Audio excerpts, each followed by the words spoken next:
Alcohol ruined my life. Mm. So 2 days later, after my first match, me and Justin Adams went for the tag team titles against our trainers. So it was the rookies versus the trainers. And Steve Boz had Justin Adams. That was his protege. My mentor was Terry Allen. Terry Allen, his punches were real. Steve Boz, his punches looked real. But he taught me an amazing way to punch, and I still do it to this day. Mm. How? Um, Tell me about it. Yeah. um, so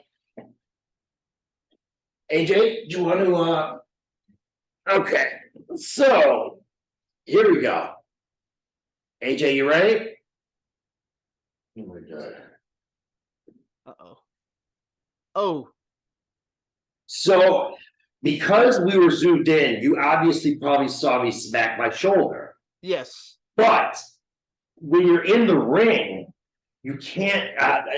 The way I do it, I go like this so everyone looks at, and then you're able to. Yeah. But that dog was not hit at all. And Sure. you know why? Because I practice my punches on the corner of the wall, which means if you don't touch it, that means that was a bad punch. If you go too stiff, you're going to bust your hand up. Right. So a weird way to train, but we went for the tag titles. My arm did not pop out. I fought in Stone Park, and it was cold out, and it was crazy. It was like 40 degrees, and we were wrestling, and so eventually my arm started popping out in every match. Also, my friends stopped coming to my matches, and ladies and gentlemen, don't, if you have a dream, it's your dream. Do not quit based on support. You need to support yourself. But my arm started popping out every match, and I started drinking a lot. And I was going to have, with the Iron Sheik in my corner, I was going to go for the lightweight title in front of 2,000 people at Battle of the Belts, but I quit. Yeah. There's some regret right there. Became an alcoholic. Alcohol is the worst drug ever, and I actually don't drink. I've had 3 beers in the last 3 years, and they've been on my birthday with my dad on the beach. But I hate alcohol. It ruined my life.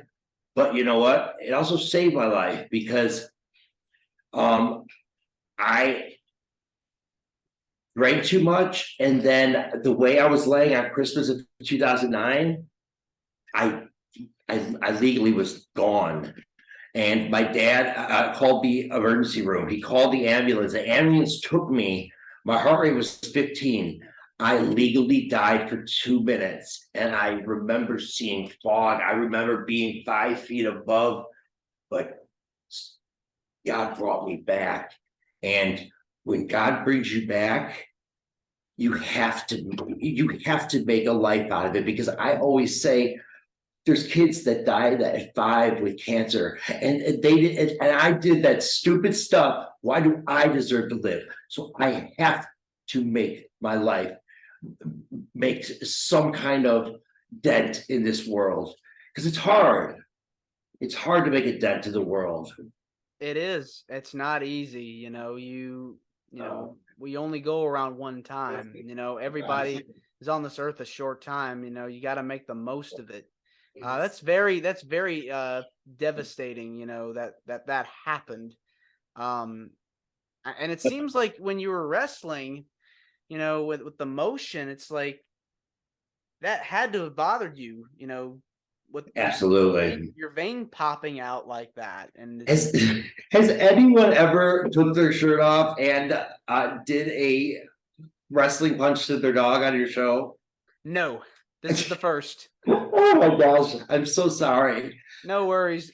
I'm worries. so happy that I died because then I was in a coma for 48 hours. They told my dad that your son is his brain's going to be a vegetable. He called my grandma, and when I died, he called my grandma and he said, "I can't lose Brett. Brett's going to die. I can't lose him." And I can't believe I did that to my family. But after that, they said that I would never walk. They said that I'll be on dialysis for the rest of my life. My kidney doctor called me a miracle child. In 10 years of practicing medicine, she's never seen someone go from being on dialysis, kidneys shut down, to 4 months later, kidneys perfect.